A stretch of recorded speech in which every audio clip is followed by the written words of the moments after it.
Federal Drive is presented by GEHA, Government Employees Health Association, proudly providing health and dental benefits to federal employees and their families. Visit GEHA.com. Last year, hundreds of Department of Homeland Security employees were reassigned to different jobs.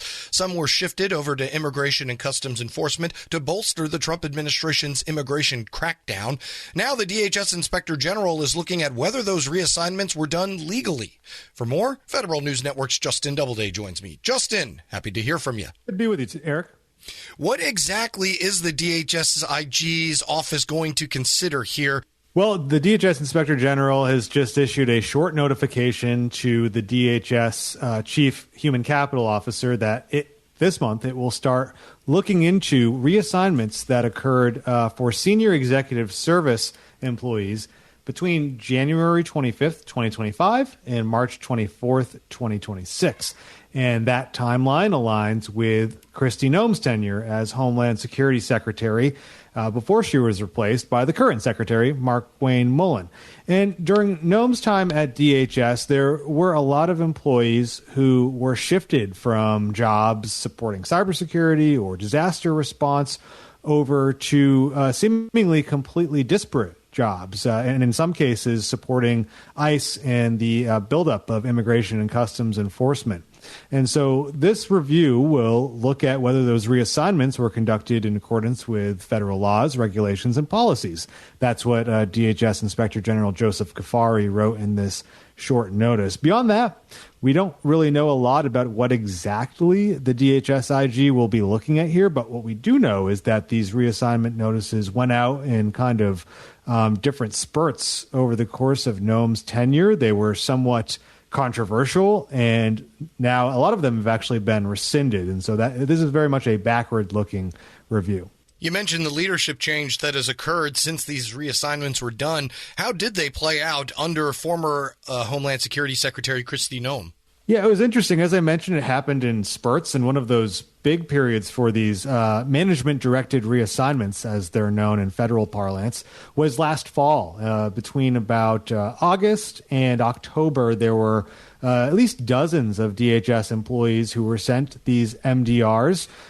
In the cases that we reported on, staff received short notice reassignments hundreds of miles away from their existing duty station, in some cases to fill jobs that were completely outside their area of expertise. And so there was speculation that this wasn't just to kind of beef up the immigration enforcement surge, but it was also a way of perhaps forcing employees out, because as we know, last year there was an effort to really cull the federal government. And in this case, where the DHS IG is looking at the senior executive service, of course, there was a lot of turnover among the senior ranks as well. Speaking here with Federal News Network reporter Justin Doubleday, what did the employees themselves have to say about these reassignments? We're doing a lot of talking without getting a word in from them yet. Yeah, well, some employees I spoke to at the time last October said that, this came out of left field and that they felt that this was kind of a way to get them to potentially resign from their position, because the thing about a management-directed reassignment is that if you don't accept it, then the federal agency can start to terminate your position because they are, in effect, mandatory.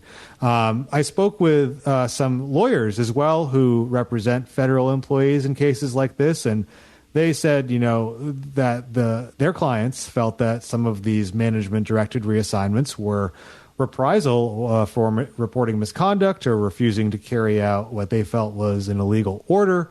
And so that was definitely one of the kind of sort of things about these reassignments was it felt for some folks like it was a punishment for not necessarily falling in line with the new Trump administration specifically and what they were looking to do at DHS.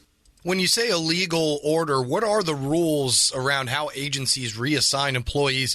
We're not talking about from one department to another. We're talking about another Homeland Security entity from one of those to another. So I imagine they're a little bit different. Well, there's actually a lot of flexibility for agencies to carry out these reassignments. The civil service regulations that govern reassignments give agencies extensive flexibility to reassign an employee to a different position. There just has to be a, quote, legitimate organizational reason. And so you can come up with those in spades, I'm sure, very, very easily. But if there isn't something that people can point to, and especially if an employee was reassigned to a job that is completely outside of their area of expertise, lawyers told me that's where they might start to look if this was improper. And so that's something that the Inspector General might look at. And then for SESers, Senior Executive Service employees specifically, that's what the IG's review is looking at again here.